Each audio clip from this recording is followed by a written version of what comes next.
So dear child, today you're in for 10 minutes of slightly boring content. But you'll learn how to replace the kick drum on an already recorded drum track. We'll be using a technique that real drummers use during their performances when they set up a trigger, a device that listens to the signal from the kick drum, for example. And when this signal level exceeds a certain threshold, the trigger sends a MIDI message to the control device. The control device plays back a recorded kick drum sample. And thanks to this, we hear that machine gun burst instead of a live kick drum.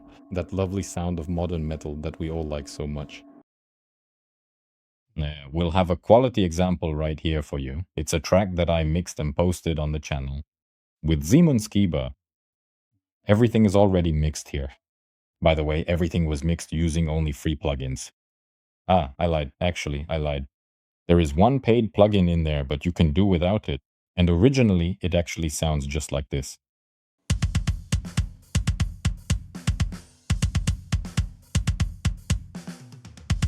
The kick drum is well recorded. It sounds good. Actually, it even has a nice attack, but I wanted the attack to be a bit brighter, something more modern. That's why I ended up replacing it. Now, altogether, it sounds like this.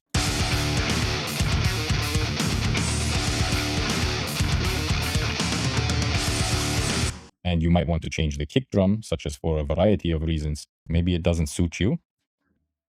The character of the kick just isn't quite enough. Perhaps the attack is slightly lacking, or it was simply recorded poorly. Or maybe we hear a significant amount of bleed from the snare and other drums. We also see and hear the head in it, which is an important aspect. And before you start throwing stones at me and saying that this is all perfectly normal, that this is exactly how a recording will sound natural. Yes, that's true, but sometimes you want to have more precise control over the amount of bleed that gets into the microphones of individual drums. And for that, we first need to remove the bleed and then add it back in again, so that we have control similar to what we would have if we were using Multitrack Superior Drummer or something like that. For this, first of all, we need a trigger. And this is a stock plugin in Reaper. Here it is, Gate. I put it on the track with a live recorded kick drum. Yes, and we can see that the signal level is jumping here. This is the signal coming from the kick drum. And this plugin, just like a real trigger, can send a MIDI message if the signal exceeds the threshold that we set using this slider. It's important here to set a proper signal level, not too low, so the kick doesn't get stuck and so that extra hits aren't triggered. Especially in heavy music, there are fast passages, like 30-second notes or some kind of triplets, so you want to make sure it doesn't miss them. But unfortunately, it will still miss some notes if it's a really fast part. If there are triplets or 30-second notes, sometimes you'll have to manually program those parts in MIDI anyway. So here we look at the signal level and accordingly set the threshold at which it will trigger.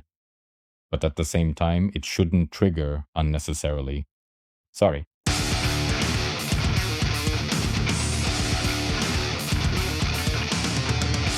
We check the box for Send MIDI on Open.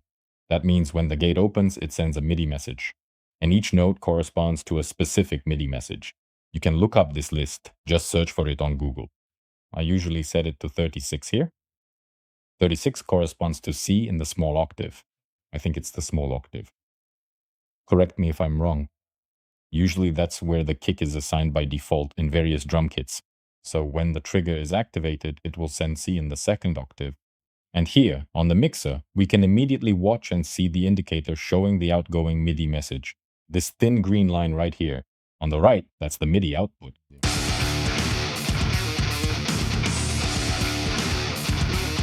Yes, we can see that it's already working. Also, in most cases, we don't want the sound of the original kick to play at all. So we set this slider to 0, but that's not always the case, actually. Very often, well, I said in most cases, but actually it's not always like that. Very often I find that I don't like the high end of the recorded kick. It just doesn't have enough of it. For example, cut the low end from the sample, cut the high end from the original kick, and mix them together to get the sound I want. In this case, we'll just completely replace it with the sample. Let's set a super fast attack at 1 millisecond, set the hold to 3. Make the release faster. As for release and hold settings also need to be adjusted on the fly. Because if you set the hold and release too short, your kick just won't have time to trigger properly. The sample won't have time to play all the way through, and you'll just get a very short click with all the low end getting cut off and lost. And even if the kick is too fast and the release doesn't have time to trigger, it's better to set it longer, and then in those spots where it still doesn't trigger properly, you can just manually program the kick in the MIDI. The signal from the kick is already sending MIDI. Now we need something that will receive it. I'm adding a new track, which will be our trigger kick. I'll name it, oddly enough, kick trigger. I'll immediately remove it from the TCP so it doesn't get in my way there. As a sampler here, I'll use the standard Reaper sampler. It's actually a really cool thing. In these particular cases, it's better to use it instead of something like Battery or, God forbid, Superior Drummer, because those plugins are very heavy, very resource intensive, and put a lot of load on your system. And all you really need is to replace just one sample, maybe two. It depends on the situation. And for this, the Reaper sampler is perfect since it's very lightweight. You can load several instances of it and nothing will happen, no issues at all. Its downside, or rather its peculiarity, is that you can't assign multiple samples to it at once, like to different notes and so on. In a single instance, you can only assign one sample, set its parameters, assign it a note, and that's it. We put SAM on the kick trigger. Here it is in Reaper. With Samplomatic, you select a sample, in my case, but this is actually the only paid thing in this entire setup, and it's really great.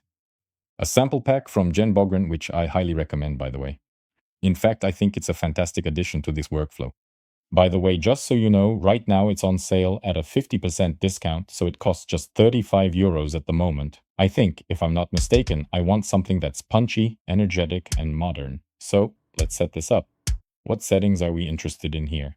First of all, once again, let's talk about the note it's going to be assigned to. Remember, we selected it in the trigger, in the gate.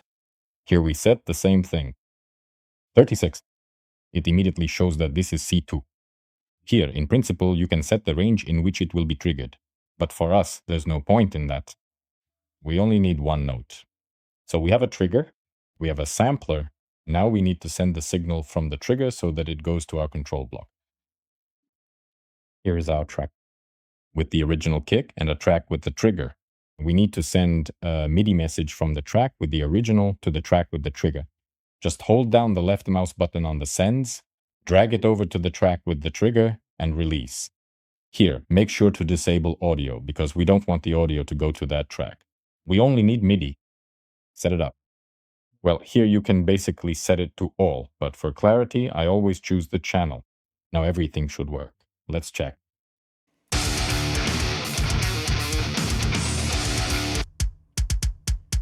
We can clearly see that when the signal exceeds the threshold, the gate is triggered, it opens, sends MIDI messages, and those are sent to our sampler. Here there's an indicator showing that it's triggered, sending message 36, it's triggered, but our sample is triggered on C2. Let's listen to how the chalk will sound.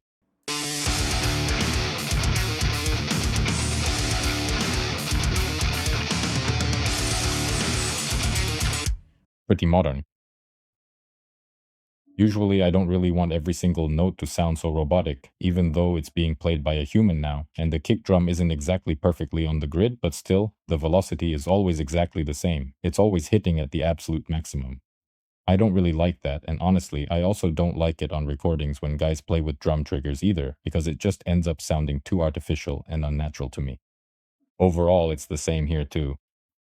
I want it to be just a little bit. To humanize it, we need to add a bit of randomness to the velocity value. And in Reaper, there's a great and very useful tool for this called the MIDI tool, and it should be placed on the channel with the sampler ends. In other words, on the channel where the sample is actually played, not on the original kick, but before the sampler, so that before the MIDI message reaches the sampler, it gets modified by the MIDI tool. Remember, MIDI tool should always come before the sampler in your signal chain.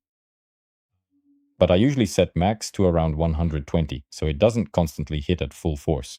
Even 120 is unlikely in real life, honestly, but that's usually how I set it.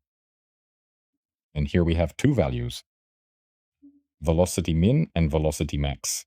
So it will randomly change the velocity value within the specified range. Don't set it too high, otherwise it'll sound like your drummer is a bit drunk or perhaps just not quite in control. Well, let's set it so 105 to 120, and here's the parameter for how likely the randomization will trigger. You also need to set the maximum and minimum velocity values for this sample in the sampler, because otherwise, in the value in MIDI tool, I will not produce any impact. Therefore, you need to set the maximum and minimum signal levels. We put them here, 0. And let's set the minimum to -24. And now in MIDI tool, I usually leave the range. It's somewhere around this, in the region of 90 to 118 at maximum.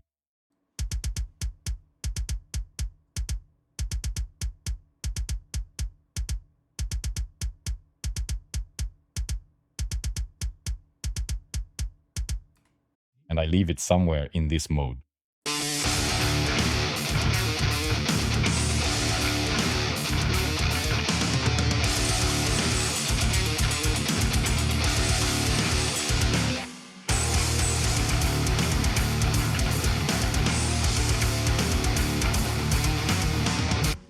Yes, and now we can compare what was and what has become. Original kick drum.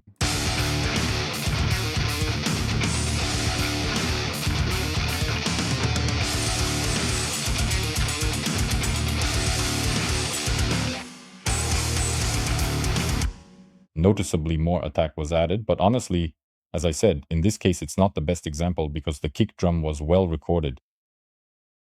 And now unfortunately we've completely lost, well, not completely actually, we've lost the bleeding because here there's a separately recorded track with the room where the room sound goes. So from this kick drum, from the original kick, there's still some left, so we don't remove it completely. However, if you want to bring back a bit of the bleeding from the original kick, you could blend it in. For example, you could cut the low end from the original kick and blend it in, starting say from 3.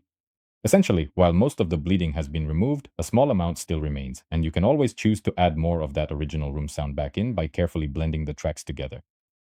300 hertz or so to bring back a bit of the bleeding and mix it in.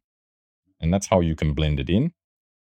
I also actually replaced the snare here because I didn't really like the original one either, in fact. And overall, you can pretty quickly replace the toms and everything else as well, too.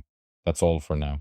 So don't do weird stuff, don't cut out samples, don't line them up to the grid, and just stop aligning drums to the grid altogether. And honestly, the same goes for guitars. Alright, that's a topic for another video, but seriously, kids, just don't do it. You don't need to align everything to the grid, I'm begging you. That's all for now, bye.